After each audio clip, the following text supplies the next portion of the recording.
Hi guys, in this episode of the Nostalgia Trip, I'm gonna be continuing with my reactions to Rise of the Teenage Mutant Ninja Turtles. Currently we are on Season 1, Episode 13A, Smart Lair. And obviously, since this episode is only gonna be just like the normal 10 to 12 minutes, instead of the 12-minute long episode that we had last time, I don't really expect to really enjoy this episode as much as I did for the last one, which honestly, like I said in that reaction, I think it's probably the best episode of the season so far, of the show so far, because I really enjoyed it. It felt like it was really moving the plot forward, and we had such a really cool team up, even better than I thought it was going to be, so I really enjoyed it.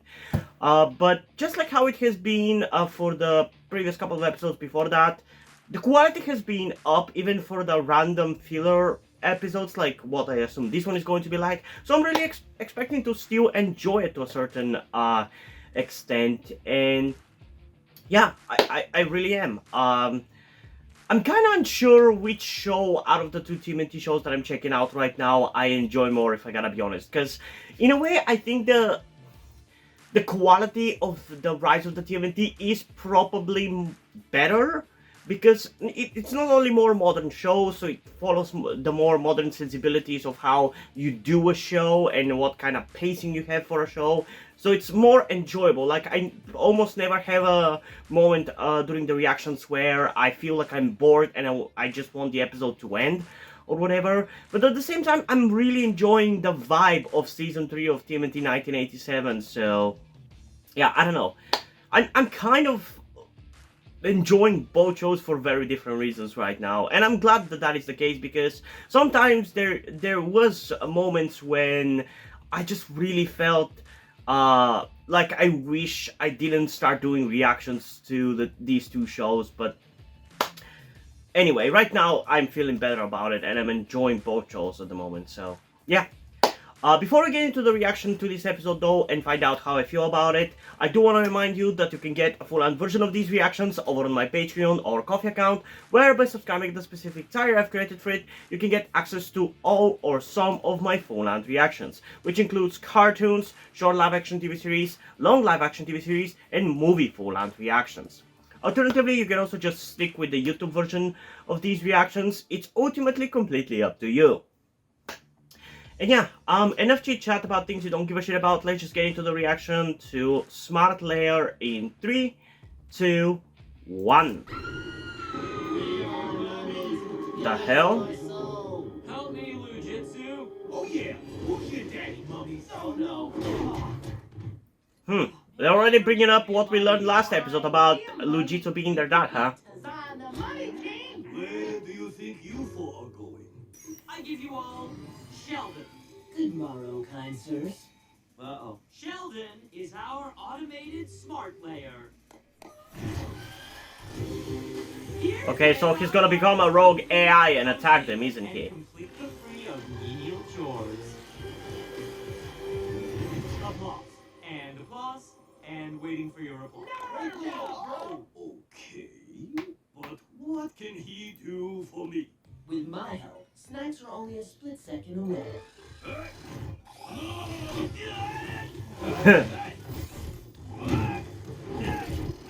Woo! I never have to use my legs again. It's not like you were using them that much anyway.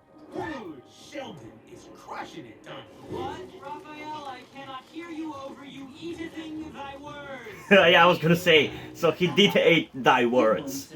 Great massage, bro. No, this is your first. I really dig the very unique soundtrack for the show, man. I've said this several times, but it is the case. I kind of like the electronic music that they're using. The synth music, I think, is what it's called. It is pretty enjoyable. What was that? Did Sheldon make my game glitch? I would never. Yes. He would never. Look, I won the game. Hey, I just realized how much Sheldon's face reminds me of Serling from TMNT 2003. Oh yeah, tennis ball massages are the best. Oh yeah. Hey, did you program him to be your best bud or something? I would never. He did. Please, nothing is more important to me than the happiness and comfort of my brothers. AKA Cole. Oh, Humblest apologies. Perhaps this new upgrade I installed may help. Why does he have Mikey's voice? What is next? Talking waffle irons? Hot soup! Yeah, they're starting to hate that robot. The vacuums have lasers? Right after I deliver Master Donatello all the pizza. The microwave flies? A pizza butler? It is good to be Donnie. Wait, I'm an idiot! I thought he sounded like Mikey from this version of TMNT, but he sounds like Mikey from the 2012 series! Little Donatello and strongest and hungriest. Yeah, that is 100% the same voice actor. Are the greatest That is 100% the same voice actor. I just got confused there. I mentioned this before, but I want to mention it again. I love how much this layer is reminiscent of the 2003 one. You know, With like the circular big ass room in the middle kind of structure. Like those went extinct in 94. I hear problems. Oh man, I miss Mikey from the 2012 series. A little tweakage to the wave, and extinct eggs coming right up. This sounds so much like Mikey. Yummy in my tummy. What? Why the hell did you bring back what? How did you bring back dinosaurs? Dream of traveling through time, solving mysteries with a microwave. And also those dinosaurs sound exactly like Chompy from the 2012 series. Brother ever. What have you rapscallions done? You mess with his programming. Well, to be honest, you make him too much of a douchebag, so you kind of deserve this. Check this out, dudes. Come on, dance, Donnie. No lasers! And more importantly, turn off that music! Nice moves, Donnie. Well played, Shelly. But you can stop now. Sorry, R-Dog. Yep, I thought that was gonna be the case. Now he's gonna go batshit because they fucked with his programming in a way that it wasn't correct. Just let me turn Donnie into turtle dust, and then I can be your fourth brother. So let me just finish him off. It'll be excellent. No, you can replace this version of Mikey, but you cannot replace this version of Donnie. He's pretty entertaining and I'm pretty happy with him. But Mikey, it's a fair game. You made him favor you over us. You made him try to vaporize me! So what? You first made him favor you over them. And to especially fuck with them. Not even just favor you. Oh, those shots were really cool. One game attack, set for punches. Dude, the coloring is sick. If I am to perish, tell me the truth, brethren. You reprogrammed him. I promise, no hard feelings. Don't fall for it. Okay, fine. We did. I knew it! Hard feelings! Massive hard feelings! Well, at least I shall go to my end knowing I was the better brother. No way. Not really. You weren't the better brother. You made him be an asshole to everybody else except you. Why didn't you say so, bud? Bonito is coming right out from my bros. Even his personality right now is so much like Mikey from the 2012 series. I just can't stop thinking about it. Whoa, man. You know, I wonder, do these versions of TMNT ever cross over with any other ones? All of Sheldon's mess. I don't know that they do. 2.0. But I would be curious how they would interact with some of the other versions. You destroyed my detective. Although, if these ones do cross over with any of the other ones, and 2003 doesn't, ever, I'm gonna be especially fucking mad, because it's not fucking fair to ignore the 2003 series so much.